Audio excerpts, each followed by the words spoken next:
Berdasarkan data daripada laporan kami, sumber data kami adalah daripada data sekunder. Jadi, sumber data kami adalah daripada arkib atau gudang data dan laman sesawang. Bagi gudang data, agensi tawarkan perkhidmatan simpan dan bekalkan data.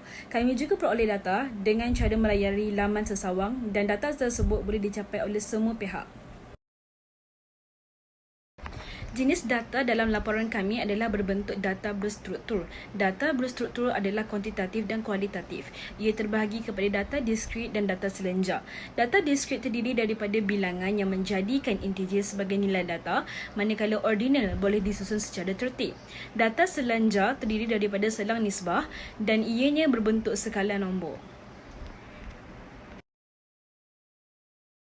Bagi metodologi analisis data, data kajian kami berbentuk kuantitatif dan kualitatif. Bagi kajian kuantitatif, kami menggunakan sampel dari 2018 hingga 2023. Instrumen kajian kami berbentuk graf dan jadual. Prosedur pengumpulan data kami adalah dari laman sesawang.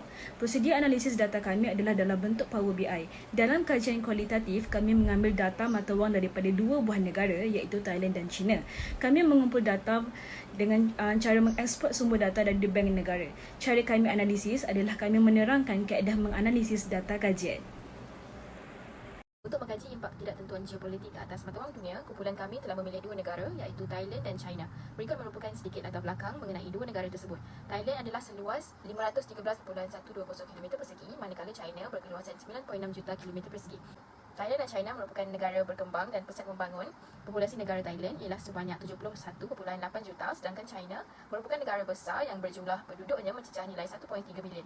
Seterusnya, dalam aspek pentadbiran negara, Thailand mengamalkan sistem pemerintahan raja berperlembagaan, manakala China mengamalkan politik republik demokratik. Thailand yang dahulunya ekonomi berpendapatan rendah beralih kepada negara yang bakal mencapai status negara berpendapatan tinggi. Thailand kini dapat menjana pendapatan kasar sebanyak $7,806 per kapita setakat 2022. Thailand mempunyai KDNK per kapita keempat tertinggi di Asia Tenggara, nilai mata wang baht Thailand yang semakin mengukuh ke paras tertinggi sehingga Januari 2023. Pertanian menjadi sektor yang menjadi penyumbang utama dalam pertumbuhan ekonomi Thailand dengan perastusan sebanyak 40%. Thailand juga merupakan pengeksport komoditi ke-13 yang terbesar di dunia. Manakala China telah menjadi sebuah ekonomi utama yang paling cepat bertumbuh di dunia, pengeksport terbesar dan pengimport kedua terbesar untuk segala barang dagangan. China juga menjadi pusat ekonomi global dan dia juga menitikberatkan mekanisme pasaran dan melaksanakan pembaharuan kewangan. KDNK ialah ukuran tahap pencapaian ekonomi nasional dan tahap prestasi keseluruhan bagi sesuatu negara. KDNK bagi Thailand pada tahun 2022 dianggarkan berjumlah sebanyak $495.42 bilion menjadikan Thailand sebagai negara yang mempunyai ekonomi kedua terbesar di Asia Tenggara mengikut KDNK. Jumlah KDNK per kapita Thailand ialah sebanyak $7,806, sekaligus meletakkan negara ini di tangga keempat yang terkaya di Asia Tenggara.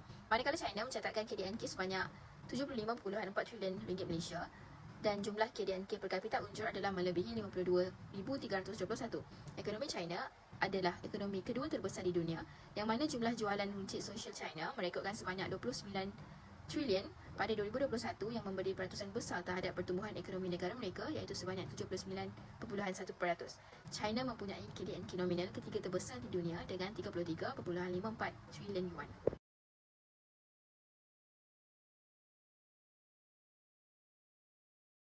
Ini akan meneruskan dengan kesan COVID-19 terhadap ekonomi negara. Pandemik COVID-19 bukan sahaja memberi kesan terhadap tahap kesihatan, malahan juga memberi impak yang besar terhadap mata wang dan ekonomi seluruh negara termasuklah negara China dan Thailand. Dalam tempoh dan jangka masa tersebut, krisis ekonomi berlaku dengan sangat teruk dan merosot sehingga menyebabkan berlakunya kadar inflasi negara. Ramai yang terjejas daripada segi pekerjaan dan taraf hidup kerana semasa tempoh kawalan COVID-19 melanda, kerajaan melaksanakan Undang-Undang Perintah Kawalan Pergerakan PKP yang mengehadkan pergerakan semua rakyat. Hal ini mengakibatkan berlakunya penurunan kadar ekonomi yang sangat teruk, memandangkan proses jual beli sukar untuk berlaku dan terhad, serta tiada perniagaan yang beroperasi ketika itu. China merupakan ekonomi kedua terbesar dunia merosot dalam 3 bulan pertama tahun 2020 kerana kilang pasaraya dan juga sektor penerbangan telah pun ditutup sewaktu pandemik COVID-19. Disebabkan itu, pengguna dan penjual terpaksa tinggal di rumah sementara virus itu terus merebak ke negara lain. Dasar sifar COVID yang dilaksanakan oleh pemerintah menjadi pemacu utama kepada kemerosotan ekonomi negara tersebut. China melaksanakan beberapa sekatan kesihatan yang paling tegas yang pernah dilakukan di seluruh dunia, termasuklah mencatu bekalan makanan dan perintah berkurung secara total. COVID-19 telah menjejaskan 13 juta penduduk dan menyebabkan kerugian ekonomi sebanyak 1.7 trilion yuan. Bagi kerajaan Thailand pula mencatatkan pengucupan sebanyak 12.2% pada suku kedua 2020, kadar penurunan yang tertinggi dalam tempoh 22 tahun. Berikutan larangan pendaratan penerbangan antarabangsa, kerajaan Thailand tidak memiliki pendapatan sektor pelancongan menyebabkan ianya menyusut menjadi 618 bilion baht atau sekitar 32% daripada 1.9 trilion baht yang direkodkan pada 2019. Jawatan Kuasa Dasar Monetary Bank of Thailand (BOT) berkata, pekerja yang mungkin kehilangan pendapatan ini terdiri daripada mereka yang menerima upah harian dan yang bekerja sendiri dalam sektor bukan pertanian, termasuklah kaki tangan industri penghotelan. Pelaburan swasta jatuh sebanyak 15% disebabkan banyak syarikat menghentikan atau menangguhkan pelaburan kerana khawatir penurunan permintaan.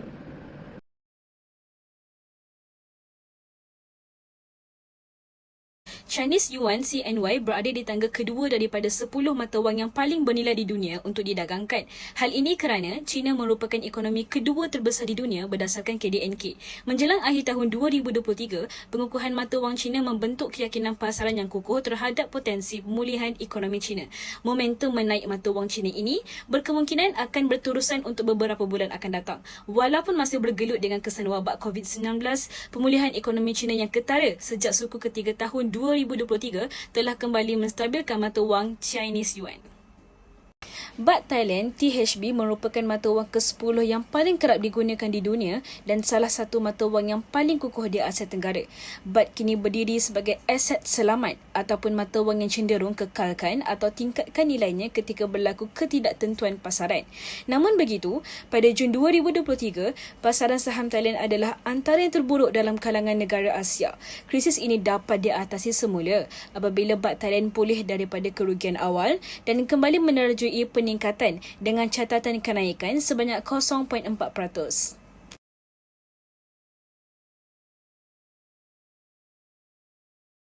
Cadangan bagi keberkesanan pelaburan adalah pelabur seharusnya menentukan matlamat dan tujuan pelaburan secara terperinci. Pelabur perlu memahami faktor-faktor ekonomi, sosial dan politik yang boleh memberi impak kepada pelaburan. Prestasi portofolio kena selalu dipantau dan dikemaskini secara berkala. Strategi pelaburan pula harus disesuaikan dengan profil risiko dan kebolehan kewangan. Jikalau boleh, melabur dengan fokus jangka masa panjang untuk memanfaatkan pertumbuhan pelaburan. Gunakan khidmat profesional seperti penasihat kewangan atau pengurus dana yang berkelayakan bagi mendapatkan nasihat profesional. Misalnya, pengurus risiko, peguam perniagaan, pengurus dana pensyen dan pengurus hartanah. Pelabur juga harus fleksibel dalam strategi dan mempertimbangkan impak cukai ke atas pelaburan.